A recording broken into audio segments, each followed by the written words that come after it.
Hi, my name is Mafalda Fernandes and I'm coming from Portugal. So since I was very young, I was very keen on traveling. And I remember I used to ask my dad, "Hey Dad, do you take me to Paris? Can we visit Rome and London, Brussels or Berlin?" So I used to ask him, if I get good marks on school, can we visit these places?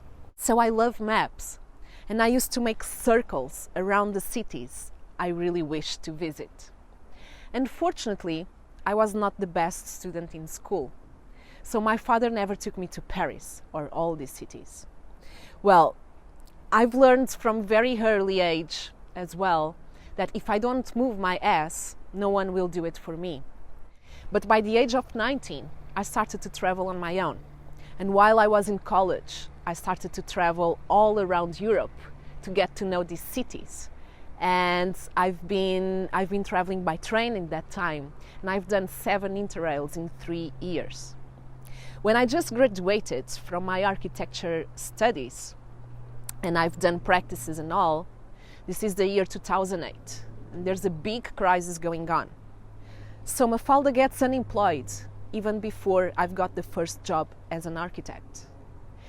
At this moment, I have 3 of my architect friends going to Mexico, so I decide to join them.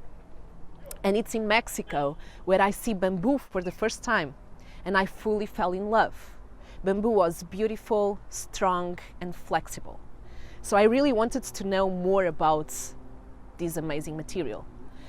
Coming back to Europe, I get to join a few eco teams. Caña Viva from Spain, Bamboo DNA from California, USA, and I participate and cooperate with them in several projects.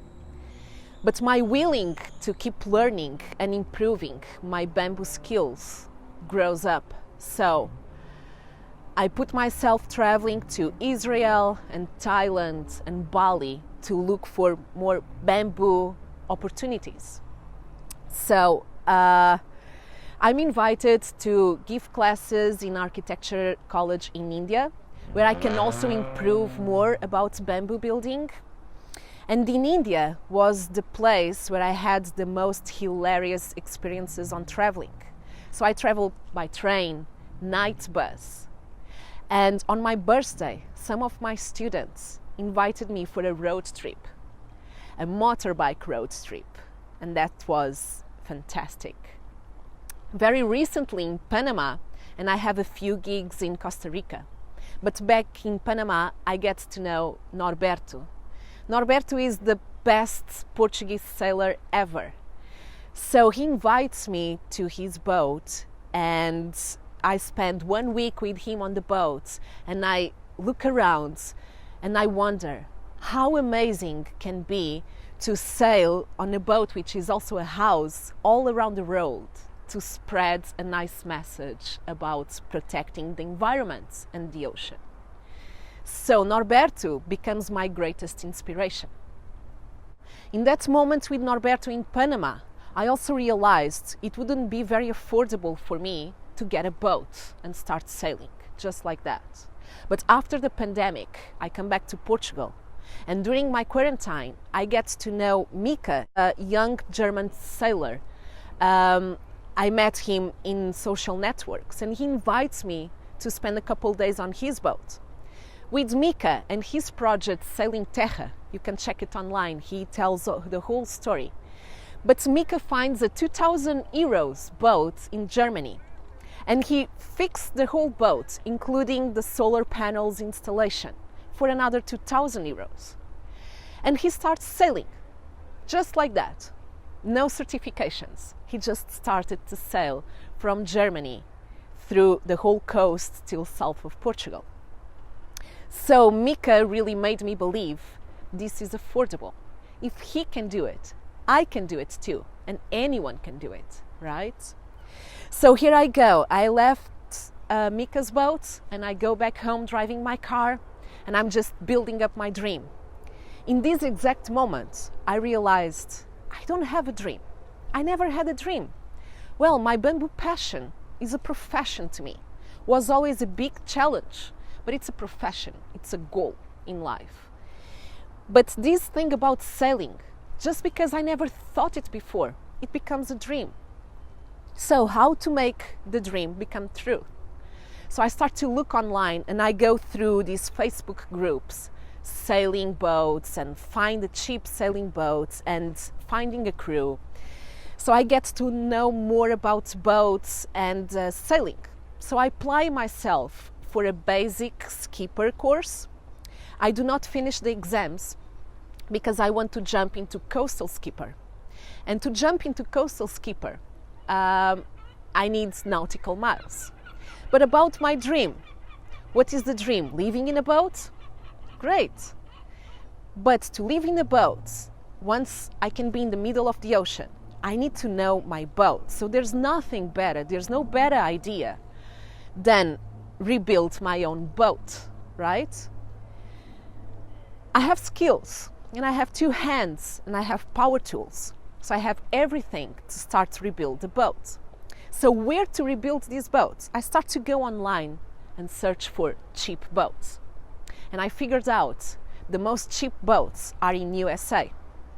So this is a great idea. I go to Caribbean and I find a boat and I will build my boat in the Caribbean. There's no heavy winter there. There's no cold. Sounds like the perfect place. But how do I reach there?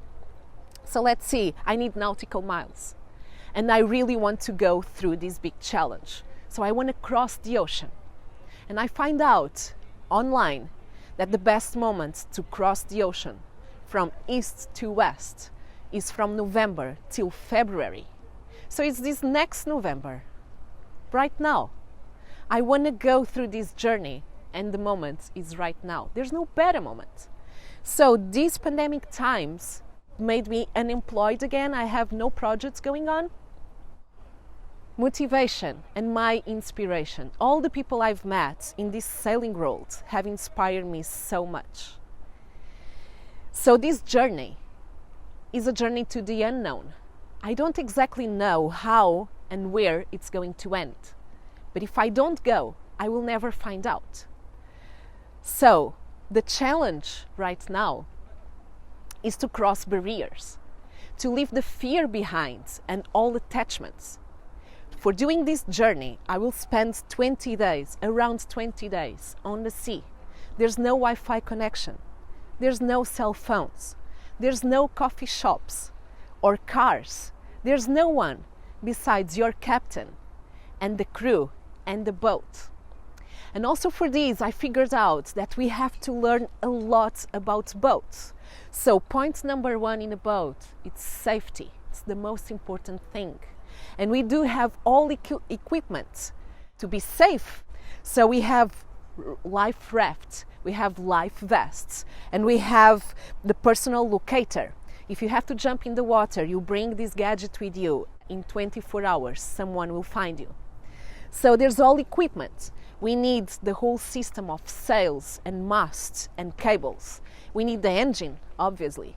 And we need the tank for fuel and the tank for water and the water maker. And all the energy sources. We can install solar panels in the boat and we have energy enough to supply the boat. And we do drink water from the sea. We have a water maker, wind generators, and hydro generators and battery system. The technology has been upgraded for traveling safe. So we have GPS, we have radars, we have navionics system. I like adventure, but I'm not mad. I'm very sure about what I'm doing, and I'm sure I'm going safe. Sailing on the boat, we actually do not need fuel. We sail through the winds and the currents. So these natural forces are just amazing tools for us to use and to take profit out of it. So we can travel the whole world with no fuel, with a very less footprint behind. And the world is changing right now. So that's the moment which I feel I should change a part of my life as well. I've been improving on my bamboo skills and eco design for 10 years of my life. And that has been a challenge most of the times. But I never saw my bamboo passion as a dream. I saw it as a profession. And now I'm going through something completely new. And you know what? If I'm fear, I won't do anything. There's nothing better than to stay at home in the sofa. But what that will bring to me, that sounds quite boring in this period of the whole history. So find your thing, leave fears behind, and then just go through it. Thank you so much for listening. I wish you a bright future ahead with no fears. Thank you.